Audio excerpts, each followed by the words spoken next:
Practice ही आपको selection दिला सकता है, मेहनत करना पड़ेगा, है ना। मैं लिख देता हूँ, कोई प्रॉब्लम नहीं, आओ लिख दे, शुरू करते हैं, अभी से शुरू करते हैं, एकदम हाईली इंपॉर्टेंट टॉपिक से शुरू करते हैं। और आज मैं बोलता हूं वो 50 टॉपिक लेके बैठ जाना, आराम से 25 सवाल आएंगे, आराम से 25 सवाल आएंगे। आओ कोई प्रॉब्लम नहीं। तुम देखो, सबसे पहला है बेटा गेट, लॉजिक गेट। कोई माई का लाल नहीं है जो पेपर बनाए और लॉजिक गेट का उसका सवाल ना हो। एक सवाल डन, 50 में से 25 तो छोड़ो, पहला लिखा टॉपिक एक सवाल डन, लिख देता हूं, एक सवाल डन। दूसरा फोटो इलेक्ट्रिक इफेक्ट।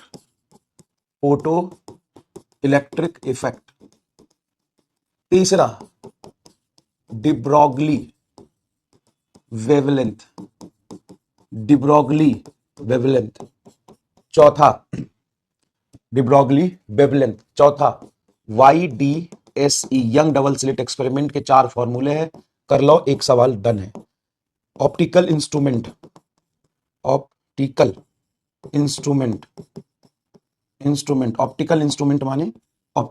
माने वो तुम्हारा क्या कहते हैं, ऑप्टिकल इंस्ट्रूमेंट माने टेलीस्कोप और माइक्रोस्कोप, सिंपल है, दो ही है, टेलीस्कोप और माइक्रोस्कोप। उसके बाद prism, next properties of EM wave, properties of EM wave. Sir साहब सारा 12 से ही है, ये हाई वेटेस्ट है। प्रॉपर्टीज ऑफ ईएम वेव के एक सवाल वहां से आते ही आते हैं, ठीक है ना, properties of EM wave. Next अगर मैं बात करूं प्रॉपर्टीज ऑफ ईएम वेव, और पीछे की तरफ बढ़ते हैं, पीछे की तरफ और समझते हैं सीरीज एलसीआर सर्किट। एसी में सिर्फ सीरीज एलसीआर सर्किट कर लीजिए, एक सवाल आएगा, moment of inertia,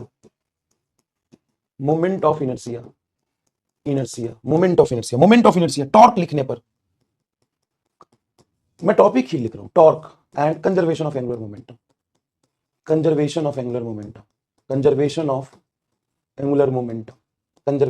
momentum, rotation में इस 3 के अलावा कहीं से सवाल नहीं आएगा। Conservation of angular momentum, torque, conservation of angular momentum.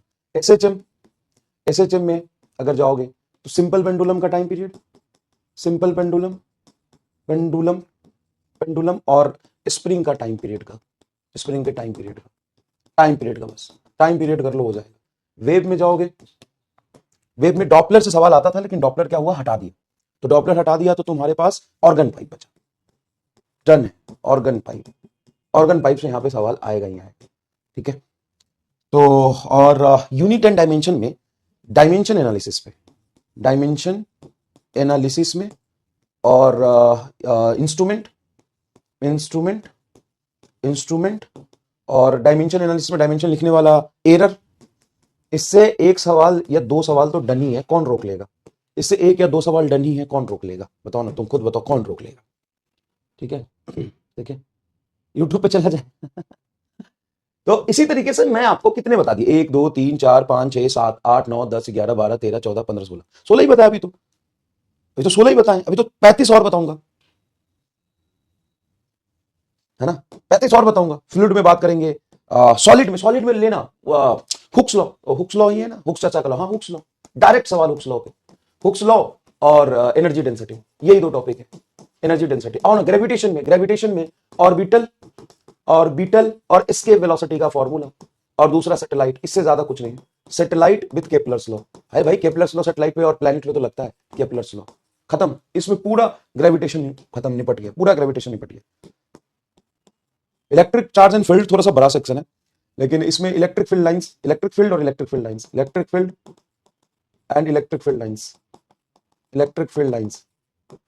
Capacitor का एक सवाल डन है, फ्लक्स को कर लो, वहां से एक सवाल आसान से आते हैं, करंट इलेक्ट्रिसिटी में तुम्हारा किरचॉफ्स लॉ पे एक सिंपल सा सर्किट पे सवाल आते हैं, ठीक है ना। Surface tension capillary rise, surface tension का ही स्पेशल प्रॉपर्टी होता है, कैपिलरी राइज। तो अब थोड़ा सा 11th में अगर मैं वहां जाता हूं थर्मोडायनेमिक्स में थर्मोडायनेमिक प्रोसेस, देखो ना कौन से साल, 2 साल में हर बार एक दो सवाल ऐसे आई हैं। थर्मोडायनेमिक्स प्रोसेस, थर्मोडायनेमिक्स, थर्मिक्स process, thermodynamics process, thermodynamics process से क्वेश्चन बनते ही हैं। थर्मल प्रॉपर्टीज ऑफ मैटर में एक्सपेंशन है ना, लीनियर थर्मल, ये एक्सपेंशन के फॉर्मूला 3 रट लो, linear, areal and volumetric expansion and thermal thermometry, thermometry के जो फॉर्मूला, बस बताओ ना एक्सपेंशन के सवाल किस साल नहीं आए हैं कि दो रॉड है, दोनों का change in length does not depends on temperature. ये सब ऐसे सवाल आए हैं कि नहीं आए बताइए। कितने लिख दिए? 25 लिख दिए, 25 और लिख दूंगा। और ये चीज मैंने लिखा, ये चीज ईमानदारी से सोचोगे तो किसको नहीं पता कि यहां से सवाल आते हैं? किसको नहीं पता ये बताओ ना, किसको नहीं पता है? और मोशन इन अ प्लेन में जाऊंगा तो एक प्रोजेक्टाइल से सवाल 2-3 साल में लगातार आए, एक प्रोजेक्टाइल से सवाल, और एक तुम्हारा रिलेटिव मोशन में रिवरमैन और रेनमैन से direct formula based, direct formula based, ठीक है, डायरेक्ट फॉर्मूला बेस्ड। तो बताओ तुम में से कितने लोगों को ये पता ही नहीं था कि यहां से सवाल बनते हैं? हो सकता है थोड़ा मतलब स्पेसिफिक टॉपिक वाली बात ना पता हो, और मैं लिख दूंगा 25 और। तो it's very easy, very easy, very easy कि ये पता कर लेना कि फॉर्मूला कौन सा है, उस पर सवाल कैसे बनते हैं। लेकिन जब आप एग्जाम में बैठेंगे तो किस लैंग्वेज में आपसे पूछ रहा है, उस लैंग्वेज को एग्जाम प्रेशर में डिकोड करना, समझ जाना कि अरे यार ये सवाल तो, ऐसा सवाल तो हमने किया हुआ था, ऐसे सवाल ये हो जाएगा। सेंटर ऑफ मास, कोलिजन पे बात ही नहीं करी अभी, है ना, कोलिजन कोलिजन कोलिजन पे बात ही नहीं करी अभी। कोलिजन में नेचर ऑफ कोलिजन के फॉर्मूले पे सवाल बनता है, सेंटर ऑफ मास के position of centre of mass, position of centre of mass, centre of mass के पोजीशन पे डायरेक्ट सवाल बनता है। रोटेशन में इससे ज्यादा तो करना ही नहीं है कभी भी, इस 3 टॉपिक से ज्यादा करना ही नहीं है, और सबको पता है ये सवाल यहां से बनेंगे, कोई बड़ी बात नहीं है ये। लेकिन वहां से सवाल कैसे बनेंगे, इस लैंग्वेज में बनेंगे, कैसा पूछेगा, दिस इज इंपॉर्टेंट। और ये कैसे पता चलेगा? जब आप उसमें पढ़ेंगे। हाँ, अरे अरे एक तो भूल गया मैं, एक तो ये भूल गया मैं, ओ सुन सुन सुन सुन, डायरेक्ट वर्क डन लिखने के फॉर्मूले पे सवाल तुम्हारे 10 साल में 5 पूछे हैं। Direct work F dot S, direct work, और वो भी सिंपल, फोर्स दे दिया, एस दे दिया, उनका डॉट प्रोडक्ट ले लो, हाँ कि ना। पिछले 10 साल में 5 सवाल दिखा दूंगा मैं इसके। एफ डॉट एस, पावर, ये दो इनका फेवरेट टॉपिक है, पावर, और एक कर लो सीओएमई, कंजर्वेशन ऑफ मैकेनिकल एनर्जी, खत्म।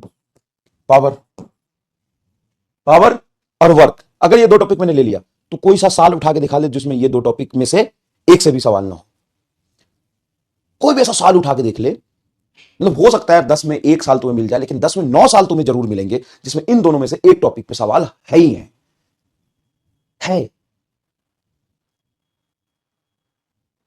मैं क्या कह रहा हूं, सुन रहा है? मैं कह रहा हूं कि 10 साल में से 9 साल के पेपर में इन दोनों में से तो एक सवाल है ही है। ले देख, 9 साल में, मैं कह रहा हूं 10 साल में से 9 साल में इन दोनों में से एक सवाल, एक टॉपिक से सवाल तो है ही है, ठीक है। तो ये कितने टॉपिक लिख दिए? 1 2 3 4 5 6 7 8 9 10 11 12 13 14 15 16 17 18 19 20 21 22 23 24 25 26 27 28 29 30 31 लिख दिए, 18 ही बचे। और कह रहा है कि एनटीए वाले आपका वीडियो देखते हैं, इस टॉपिक से सवाल इस बार नहीं देंगे वो कहां से बनाएंगे फिर, कहां से बनाएंगे फिर? और जितना लिख दिया ना, जितना लिख दिया ना, 15 से 20 सवाल उस पर डन है। और एग्जाम वाले दिन ये वीडियो देख ले, स्क्रीनशॉट ले ले, और आके मैं यही से दिखा दूंगा 15 सवाल से 20 सवाल डन है। ले ले स्क्रीनशॉट, ये ले ले जितना लिख दिया है। बहुत सारी इंपॉर्टेंट चीजें मैं अभी मिस भी कर रहा हूँ, क्योंकि चैप्टर 28-30 है, उन सब में से देख के मतलब निकालना, ठीक है ना। लेकिन जितना लिख दिया ना, 15 से 20 क्वेश्चन यहां से डन है, लिख दिया मैंने, लिख दिया मैंने 20 क्वेश्चन, 15 से 20 क्वेश्चन यहां से डन है। तो 30-32 चैप्टर लिखे ना, 15 से 20 क्वेश्चन डन है, और दिखा दूंगा मैं फाइनल नीट 2025 के पेपर में आ जाना। चैलेंज, चैलेंज, दिखा दूंगा। मैं भी यही हूं, तो भी यही है, दिखा दूंगा 15 से 20 सवाल यहीं से दिखा दूंगा, डन है एकदम। अच्छा, एटम के उससे, इलेक्ट्रॉन ट्रांजिस्टर से, मतलब spectrum, hydrogen spectrum, hydrogen spectrum के वेवलेंथ के रिलेशन से, न्यूक्लियर की बेसिक प्रॉपर्टी ले, न्यूक्लियर की बेसिक प्रॉपर्टी, मतलब उसका radius, binding energy, basic property. अब तो 20 सवाल कहीं नहीं जा रहे, तो 20 सवाल कहीं नहीं जा रहे, हो गया 20 सवाल कहीं नहीं जा रहे, ठीक है। अब ले ले, थोड़ा सा अपडेट कर दिया।